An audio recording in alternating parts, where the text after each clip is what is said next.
Abra a tua Bíblia, você que a trouxe, no Evangelho de Mateus, capítulo de número 7, versículo de número 24.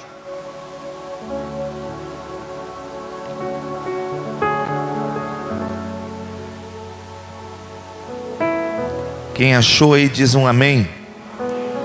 Irmã Marlene, você é um anjo. Eu ia pedir uma água, não precisou. Obrigado. Está ali atrás do púlpito. Não, tá bom? Obrigado. Aos irmãos que estão em casa, quem está nos assistindo, quem nos ouvirá mais tarde, Deus me colocou no coração essa palavra hoje durante o dia. Todo aquele, pois, que ouve estas minhas palavras e as pratica, será comparado a um homem prudente, que edificou a sua casa sobre a rocha. E caiu a chuva, transbordaram os rios, sopraram os ventos, e deram com ímpeto contra aquela casa, que não caiu, porque fora edificado sobre a rocha. E todo aquele, pois, que ouve estas minhas palavras e não as pratica, será comparado a um homem insensato, que edificou sua casa sobre a areia. E caiu a chuva, transbordaram os rios, sopraram os ventos e deram com ímpeto contra aquela casa, e ela desabou, sendo grande a sua ruína. Quando Jesus acabou de proferir essas palavras, estavam as multidões maravilhadas da sua doutrina, porque ele as ensinava como quem tem autoridade, e não como os escribas. Pai, nesta noite, nós entregamos este culto nas tuas mãos. Esta é a tua palavra. Fala por meio dela aos nossos corações, desperta a nossa fé, nos faz entender, Senhor, de uma forma íntima, o que o Senhor está falando nesses dias. Queremos desde já, Senhor, de coração aberto, não somente ouvir o que queremos, mas principalmente o que precisamos, em nome de Jesus, amém. Esse texto, ele termina um assunto na Bíblia chamado Sermão das Bem-aventuranças. Ele começa no capítulo 5. Jesus tira esse tempo para ensinar duas coisas que Cristo fez. A primeira delas, ele se revela pregando o Evangelho do Reino. Em Mateus 4:23, você pode voltar um pouquinho, para você ver o que Jesus está dizendo. É muito sério. Capítulo 4, verso 23. Antes dele começar o Sermão do Monte, ele vai pregar. E o texto vai dizer assim: percorria Jesus toda a Galileia, ensinando na sinagoga, pregando o Evangelho do Reino e curando toda sorte de doenças e enfermidade entre o povo. Então, quando Jesus começa, ele começa pregando e ensinando, mas ele mais ensinou do que pregou, porque nós somos dependentes de sermos ensinados. Se nós não desenvolvermos o ensino, nós ficamos atrofiados. E hoje nós olhamos uma sociedade que está pagando um preço altíssimo, porque criou uma geração que não sabe aprender, não soube aprender, e consequentemente não honra pais, não honra autoridades. É assim ou não é assim? Então quando dizem, vamos ter o cuidado, não tem, porque não aprenderam. Então nós precisamos desenvolver em nós, em nosso espírito, o desejo de aprendermos com Deus. Diga, eu preciso aprender com Deus. Esse tempo que nós estamos passando, nós temos que aprender com Deus. Eu não deixo um único dia passar sem que alguma lição eu tenha aprendido naquele dia. Seja se aquele dia foi favorável a mim, ou se ele me trouxe lágrimas, ou ele me trouxe entristecimento, não importa. Mas eu preciso terminar o dia e aprender algo com aquele dia. Então Jesus começa pregando, mas também ensinando. E aí no capítulo 5 ele entra no sermão das bem-aventuranças, porque ele estava na Galileia, mais propriamente em Cafarnaum, cidade de Pedro, e onde mais tarde ele foi morar também. Então ali ele fez o QG dele, ele fez a casa dele, dali ele se movimentava por todas as regiões. Então o lugar que ele mais ensinou, mais pregou, foi na Galileia. E ele então agora começa esse assunto, e é interessante, e eu anotei aqui na minha Bíblia, porque a história cristã tem um início, meio e fim, como tudo na vida. Alguns imaginam que o iniciar é o mais importante. Iniciar é importante, mas concluir o que você iniciou é tão importante quanto o iniciar.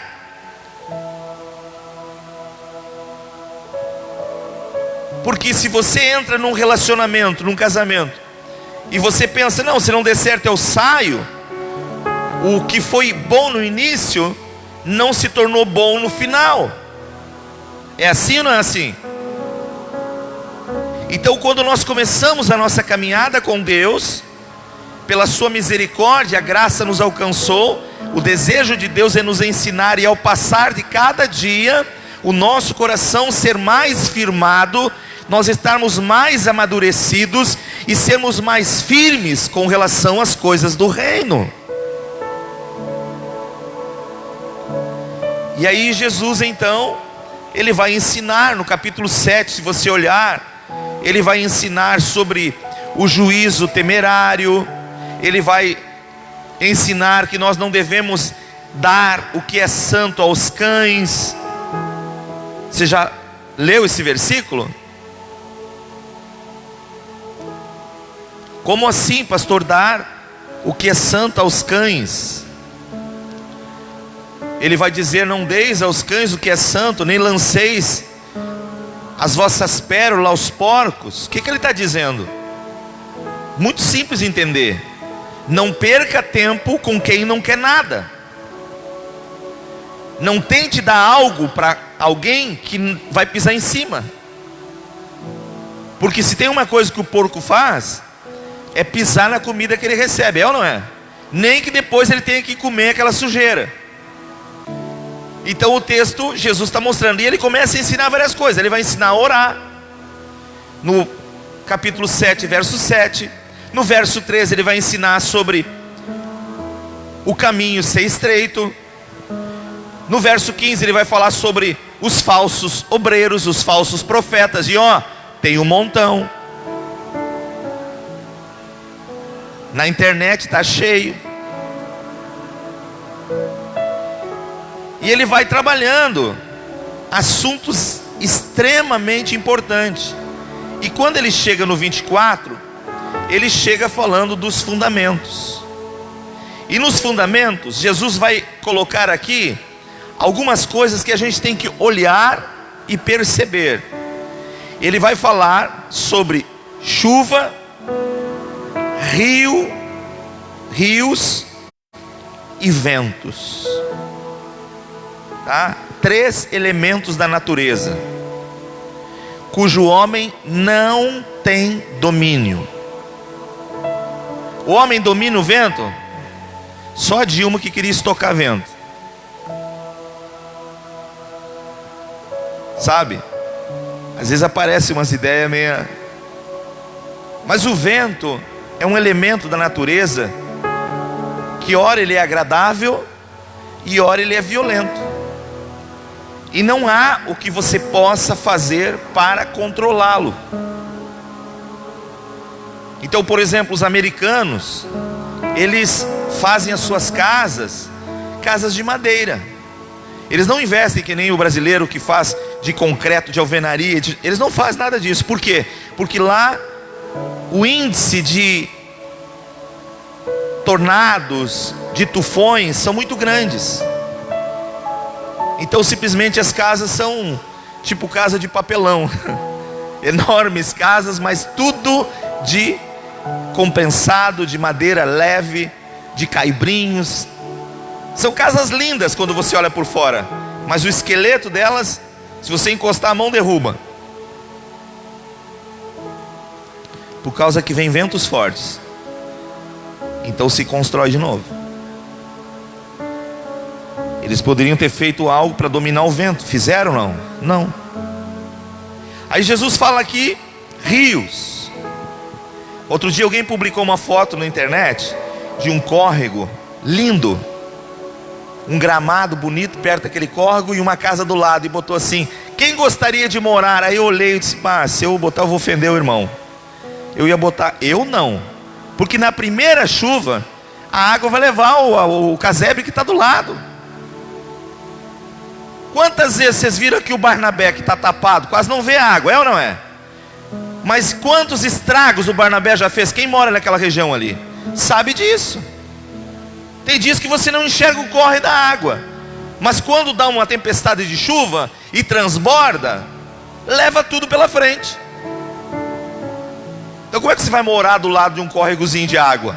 É pedir para o dia que a água subir, você perdeu o que você tem. E Jesus falou sobre rios. E então aqui ele vai falar chuva.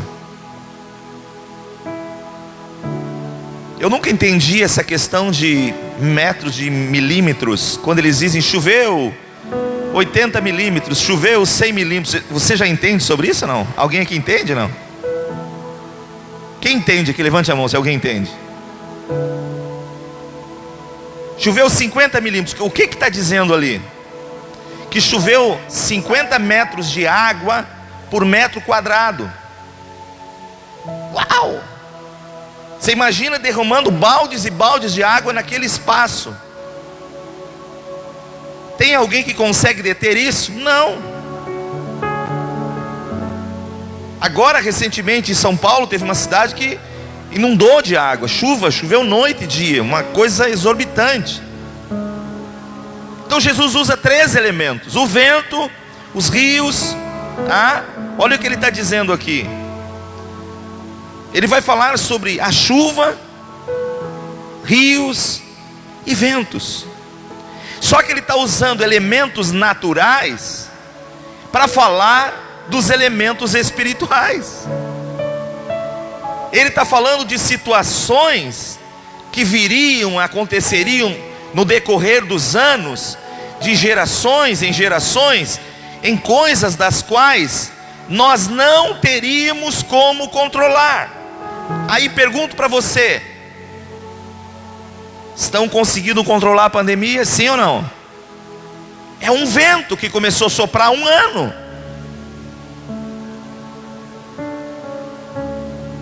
Vontade de resolver muitos têm, mas entre a vontade e a solução tem um parâmetro muito longe. Então o que eu quero mostrar nessa noite para a igreja, para quem está em casa, para quem está aqui presente, é que Jesus nos alertou muito bem a respeito destas coisas. Então à medida que eu recebo o Evangelho da Graça, é para que eu venha agora viver o Evangelho da Graça na pessoa de Cristo, que é a pedra angular, que é a rocha pelo qual vai me trazer sustentabilidade para os momentos adversos da vida. Então Jesus está dizendo muito claro que sobre as 2 casas, preste atenção, sobre as 2 casas, o vento soprou, a chuva caiu e o rio transbordou. Mas aonde está a diferença? Ela passa por aqui. Jesus disse: sábio e prudente é aquele que ouviu a minha palavra e começou a praticá-la. Posso ver um amém? Alguém que se preocupou, olhou e disse: não, espera um pouquinho, Jesus está dizendo assim, mas eu estou vivendo assim, então eu estou vivendo errado, eu quero consertar esse negócio. Alguém que olha para o seu coração e diz: não, peraí, Jesus disse assim, e eu quero mudar isso. Então eu quero agora começar a fazer diferente do que eu fiz até o dia de hoje. E a pessoa toma uma atitude, e em cima desta atitude, ela começa a cavar. Por que ela começa a cavar na sua vida? Porque ela começa a procurar a rocha. Ela vai parar de querer fazer as coisas simplesmente por fazer, pela sua própria vontade, pelo seu próprio querer. Ela reconhece que a vida dela só vai ter firmeza quando ela encontrar esta rocha. E cavar é uma situação do qual dificilmente a gente gosta de fazer. Tudo que é trabalhoso, a gente sempre dá um jeito de deixar para os outros. É assim ou não é assim? Tudo que exige esforço físico, se a gente pode evitar, a gente evita. E me parece que cavar, procurar a rocha, exige dedicação. Eu não me conformar com este século e olhar para a palavra e dizer: eu tenho muito ainda ao que transformar na minha vida, então eu vou buscar amizades que me aproximem de Deus, eu vou buscar conselhos que me coloquem diante das coisas de Deus, eu vou buscar na oração a minha edificação e a minha comunhão com o Altíssimo. Eu começo a cavar na minha vida, porque eu estou insatisfeito com a maneira com qual eu vinha vivendo, e eu não quero mais correr o risco de, quando acontecer alguma coisa, eu esteja despreparado. Porque Jesus não amaciou com quem está na igreja. Ele disse: transbordaram os rios, e sopraram os ventos, e bateram com ímpeto contra aquela casa. Ali tinha um cristão, e mesmo assim vieram as coisas. Mas Jesus diz: ele foi sábio, ele foi prudente, porque ele não brincou com o meu evangelho. Toda vez que ele ouvia minha palavra, ele fazia um raio-x dentro dele e dizia: eu tenho que mudar.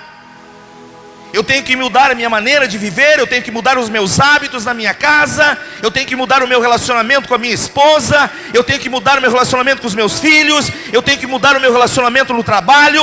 Eu preciso mudar, e Deus está falando ao meu coração, então eu vou mudar. E ele começa, em cada momento, se preparar para futuros acontecimentos. Coisas dos quais a gente não imaginava que pudesse vir. E quando a gente pensa em tempestade, quanto tempo dura uma tempestade?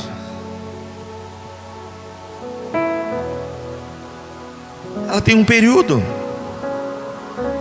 Por mais violenta que seja, ela entra em um período e sai logo. Mas esses ventos que estão soprando, já se passou um ano, e nós não estamos nem perto de saber quando eles terminarão. Aí você pode dizer: pastor, mas quando isso pode terminar? Isso pode terminar nessa noite, porque isso não depende de Deus, depende de quem está ouvindo a sua palavra. Posso ouvir um amém? E é isso que nós temos que despertar. Jesus deixou a dica, Jesus deixou muito claro quando essas coisas podem ser interrompidas e de que momento. É quando nós começamos a ouvir, e no ouvir nós percebemos que nós podemos mudar. Não é Deus que tem que mudar, não é a palavra de Deus que tem que mudar, somos nós que precisamos mudar. É o nosso coração que tem que chegar diante dele. E ele diz aqui: aquele que ouve a minha palavra, aquele que ouve a minha palavra. Me parece que o ouvir é um dom que Deus deu para todos, mas o praticar e alguns. Então ele vai mostrar aqui que o final não é o que pensamos de nós mesmos, e nem o que os outros pensam de nós, mas é o que Deus está enxergando em nós.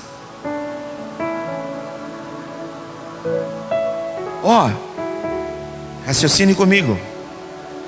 Duas casas, semelhantes e iguais, exatamente da mesma forma, mesmo modelo. Jesus não está falando na casa para fora, Ele está falando na casa para baixo. O que nós enxergamos? As aparências. O que nós olhamos na vida das pessoas? O seu exterior. E pelo exterior nós começamos a tentar fazer uma leitura da pessoa. Jesus é diferente. Quando Ele nos olha, Ele não nos olha a aparência, Ele olha o nosso coração, Ele nos vê intimamente. Então eu posso pegar a Bíblia e ficar me fazendo de um pastor bonzinho, de um pastor bonachão, de alguém que aparentemente tem uma vida com Deus. Eu posso disfarçar a minha vida diante de vocês, mas eu não posso disfarçar a minha vida diante de Deus. Você está entendendo, em nome de Jesus? E quando se tornará isso descoberto? Quando bater os ventos, quando soprar os ventos, quando a chuva cair, quando os rios transbordarem, é que nós começamos a ser reconhecidos. Então preste atenção, tem muita coisa que está sendo revelada no mundo inteiro, que só Jesus conhecia, e chorava noite e dia por isso. Por quê? Porque há 2000 anos Ele foi para a cruz do Calvário para mudar a nossa história. Ele não foi na cruz do Calvário para nós mudarmos as nossas vidas aqui nesta terra, no sentido de sermos pobres e nos tornarmos ricos. Então você liga os canais de televisão, testemunho na igreja eu cheguei, estava desempregado, Deus me deu um emprego, eu não tinha carro, agora eu tenho 3, eu não tinha casa na praia, agora tenho 2, então Deus me prosperou, e o sinônimo de Deus é que eu estou rico. Se eu não estou rico, eu não tenho Deus. Você não encontra no Evangelho de Jesus nenhum versículo assim. O que Jesus está dizendo? Eu vim para desfazer as obras do diabo. A principal obra do diabo era ter nos tirado da presença de Deus. Aí Jesus veio, rasgou o céu e disse: eu volto a abrir o caminho. Eu sou o caminho, eu sou a verdade e eu sou a vida. Eu sou a pedra angular, eu sou a rocha. Aquele que vem a mim jamais terá sede. Então Jesus nos fez um convite para que nós possamos mudar de vida. Então certo dia Jesus vai a Jericó. Quando ele chega em Jericó, tem um homem que está curioso e quer conhecê-lo. Você sabe a história? Esse homem era o Zaqueu. Era um publicano e rico, mas vivia uma vida atormentada. Não tinha sossego no seu sono.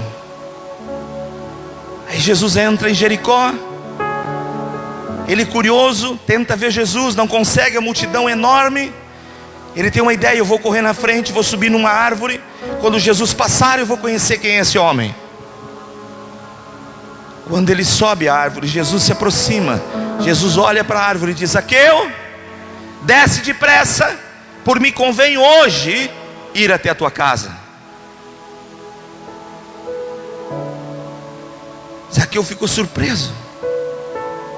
Mas eu não avisei minha esposa, eu não avisei os meus filhos que são bagunceiros. deve ter roupa por cima da sala. Mas agora Jesus quer ir na minha casa. Bom, tudo bem, ele vai ter que me conhecer como eu sou. Jesus não quer que a nossa vida seja maquiada. Jesus quer nos conhecer como nós somos. Ele entrou na casa de Zaqueu, mas quando ele está na mesa com Zaqueu, Zaqueu se levanta e diz: mestre, posso falar uma coisa? Há anos eu queria fazer isso, mas eu não tinha força. Há anos eu queria mudar de vida, mas eu não tinha condição. O meu dinheiro não me tornou melhor. O meu dinheiro não me fez uma pessoa boa. O meu dinheiro não acrescentou o que eu preciso. Então eu decido, mestre, reparar a minha vida hoje. Se alguém eu defraudei, eu quero devolver 4 vezes mais. E eu quero pegar metade do que eu tenho e repartir com os pobres. Aí Jesus se levantou e disse: hoje houve salvação nesta casa, porque aquele que estava perdido foi achado. Você entende o Evangelho? O Evangelho é transformação. Há 40 anos atrás, os pais cristãos sabem disso. Um filho no colégio não podia dizer que era crente. Todo mundo se escondia para não dizer que ia uma igreja, porque a perseguição era grande. Se passaram 40 anos, agora é moda dizer que é evangélico. É o homossexual que diz que é evangélico, é o cantor lésbico que diz que é evangélico, é o adúltero que diz que é evangélico, é o pastor que separou 5 vezes, continua cantando e diz que é evangélico. O que mudou nisso tudo? É que nós achamos que nós podemos pegar o Evangelho e mudar naquilo que nós queremos, conforme nós achamos que tem que ser. Deus olha do céu e diz: não! O meu Evangelho continua sendo a essência da vida. Você quer vida? Eu ofereço na pessoa do meu filho. Mas se você é drogado, você tem que deixar as drogas. Se você é adúltero, você tem que deixar o adultério. Se você é prosumir, você tem que deixar a promiscuidade para trás. Se você é mentiroso, você tem que deixar a mentira. Por quê? Porque o meu filho é santo, e ele oferece o caminho da santidade. Então não é como eu quero, não é como você quer, não é como nós queremos, é como Deus quer. Então nós muitas vezes oramos o Pai Nosso e dizemos: o Pai Nosso que estás no céu. Mas nós somos filhos rebeldes, porque chamamos Deus de Pai, mas não obedecemos. Aí nós dizemos: seja feita a tua vontade aqui na terra como é feito no céu. Estamos mentindo, porque nós saímos da porta para fora da igreja e prevalece a nossa vontade, não a de Deus. Chega um momento que a conta chega, e os ventos começam a soprar, e a chuva começa a cair. E quanto mais cai a chuva, mais transbordam os rios. E quanto mais transbordam os rios, já não pegam mais somente as casas de beira, já começa a pegar também os bairros. Você está entendendo, em nome de Jesus, aonde a palavra está chegando? Pastor, mas como é que nós mudamos isso? É simples. É nós olharmos para Deus e pedirmos misericórdia, perdão, e assumirmos uma vida íntegra e reta com Ele, dentro dos seus princípios. Mas pastor, tem que mudar muita coisa na minha vida. Glória a Deus! Porque se a minha intenção é morar no céu, eu já tenho que te dizer: no céu não vai meia boca. Paulo vai dizer uma lista de pessoas que não entrarão no reino dos céus. João, quando escreve o Apocalipse, reforma, mais uma vez ele vai reforçar: uma lista de pessoas que não entrarão no reino dos céus. Mentirosos não vão entrar no reino dos céus. Mas pastor, é uma mentirinha. Não vai. Adúltero não vai entrar no reino dos céus. Afeminado não vai entrar no reino dos céus. Não adianta levantar os braços e dizer: papai, aba pai, pai querido, tu é amor. E Deus, sim, sou amor, mas também sou justiça. Eu te criei homem, não te criei mulher. Te criei mulher, não te criei homem. Não queira ser uma coisa que eu não botei para você. Quantos estão entendendo em nome de Jesus? Deus está falando com a humanidade. Deus está falando conosco. E nós temos que firmar os nossos passos nele. Jesus é a rocha, não há outra. Ele é a pedra angular que os construtores rejeitaram, Pedro falou, mas tornou-se a principal pedra. E é sobre esta pedra que nós temos que edificar a nossa vida. Ah, pastor, mas se eu fizer isso, o mundo não vai gostar. Mas eu não vivo pelo mundo, eu vivo pela fé. O mundo vai passar, o mundo está passando, igreja.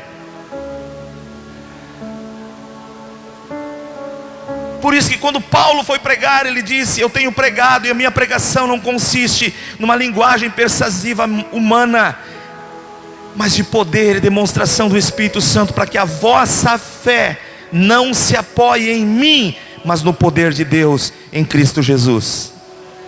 A nossa fé tem que estar em Cristo Jesus.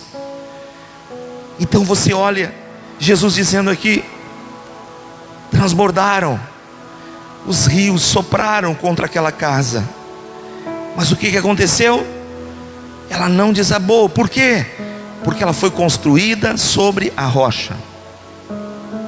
Então é tempo, meu irmão, da gente sentar com outros irmãos que estão reclamando, que estão dizendo: ah, meu irmão, te conserta com Deus.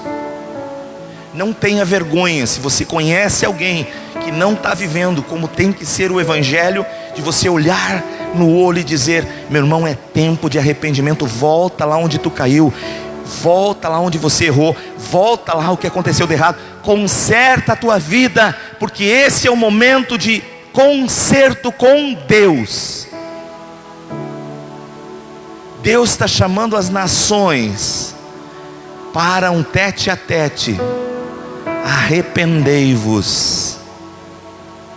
É tempo de quebrantamento, é tempo de choro, sabe? É tempo de nós olharmos para o Evangelho e vermos que Deus está falando de uma forma muito simples, de uma forma vivificada, dizendo: ó, eu quero que você mude de vida. Hoje é o dia da salvação. Hoje é o dia da transformação. Hoje é o dia do concerto com Deus. É eu e Deus. É eu e o Senhor. Você está entendendo? Era Zaqueu com Jesus. E ele não hesitou de dizer qual era o problema que ele vivia na sua vida. O problema de Zaqueu não era adultério. O problema de Zaqueu não era a mentira. O problema de Zaqueu é que ele era avarento. E em nome da avareza, ele lograva as pessoas. Ele extorquia as pessoas. Mas quando Cristo entrou na casa dele, ele olha para a sua vida e diz: está tudo errado. Eu vou mudar de vida. Por quê? Porque mesmo sendo quem eu sou, Jesus decidiu entrar na minha casa. Eu não vou desperdiçar esta oportunidade. Eu vou simplesmente consertar. Diga comigo: o conserto não depende de Deus, depende de mim. Você está entendendo? Jesus veio, o Espírito Santo desceu, a graça dele está na terra. O que falta é o homem se voltar para Deus. O que falta é nós entendermos isso, que isso é sério, isso é profundo. O Evangelho não dá concessão para erros. O Evangelho nos ajuda a consertar o que está estragado. Então Jesus disse: estou falando para vocês, nós precisamos ouvir e praticar a palavra de Deus. Se você voltar um pouquinho no capítulo 7, nós encerramos.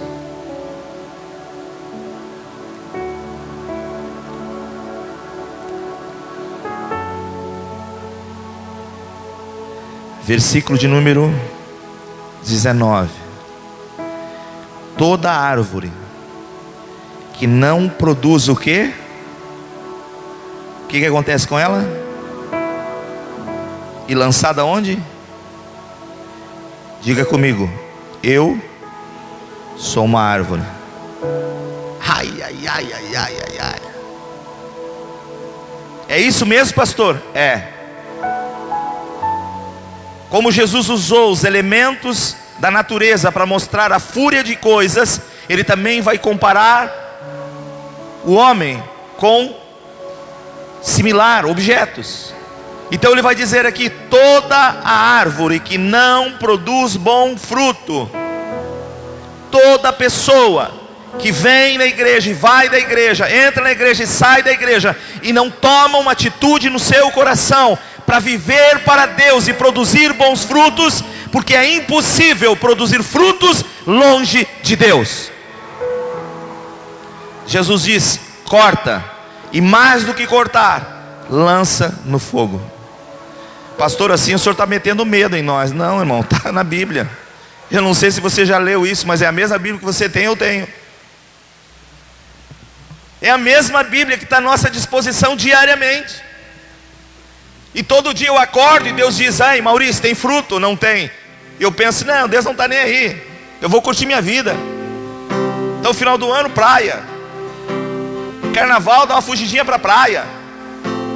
Mas compromisso com Deus e igreja não dá.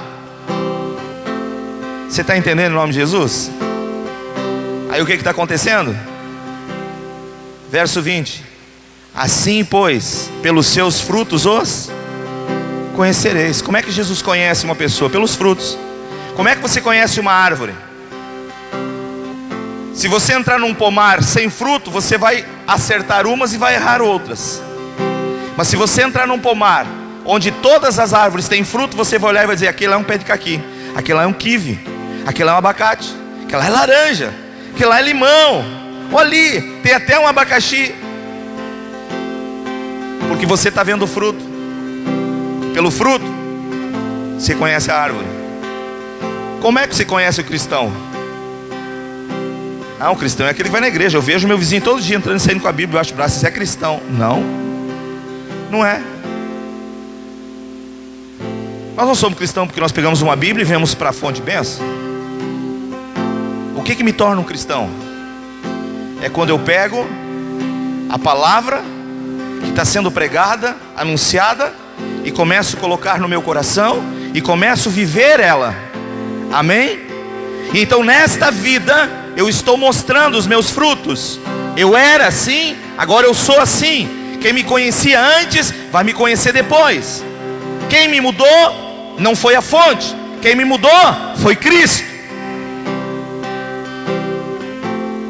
Aí eu começo a ter entendimento do que Jesus está dizendo. E em seguida ele vai dizer: nem todos os que me dizem Senhor, Senhor. O que ele está dizendo? Eu posso levantar as minhas mãos e cantar, adorar, às vezes chorar, e alguém olha e diz: mas aquele rapaz deve ter uma intimidade com Deus. E Deus olha e diz: não conhece o coração dele. Você está olhando para uma lágrima de crocodilo.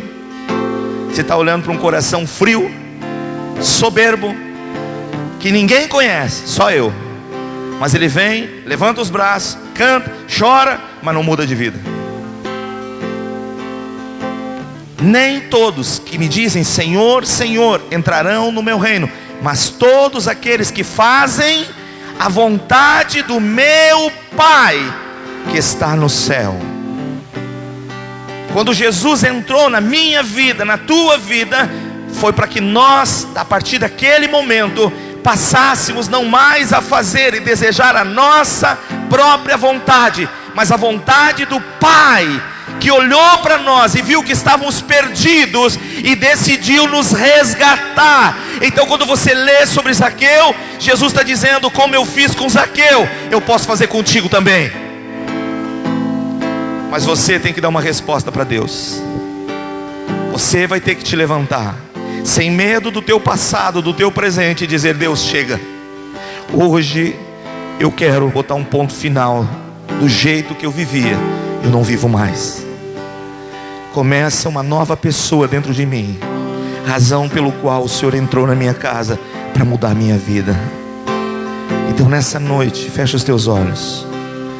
Quem está aqui presencialmente, quem está em casa, talvez alguns dias não teremos o culto presencial, eu não sei. Deus sabe todas as coisas. O que Ele tiver que fazer, Ele vai fazer. Ele é Deus, Ele é Senhor de todas as coisas. E comece a falar com Deus no teu interior.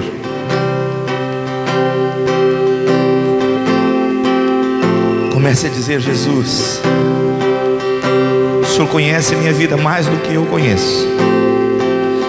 O Senhor sabe o que se passa dentro de mim mais do que qualquer outra pessoa, inclusive eu. Não quero mais me enganar comigo mesmo, mas hoje eu inicio uma nova etapa da minha vida contigo. Hoje eu me levanto, Senhor, para viver uma nova história contigo.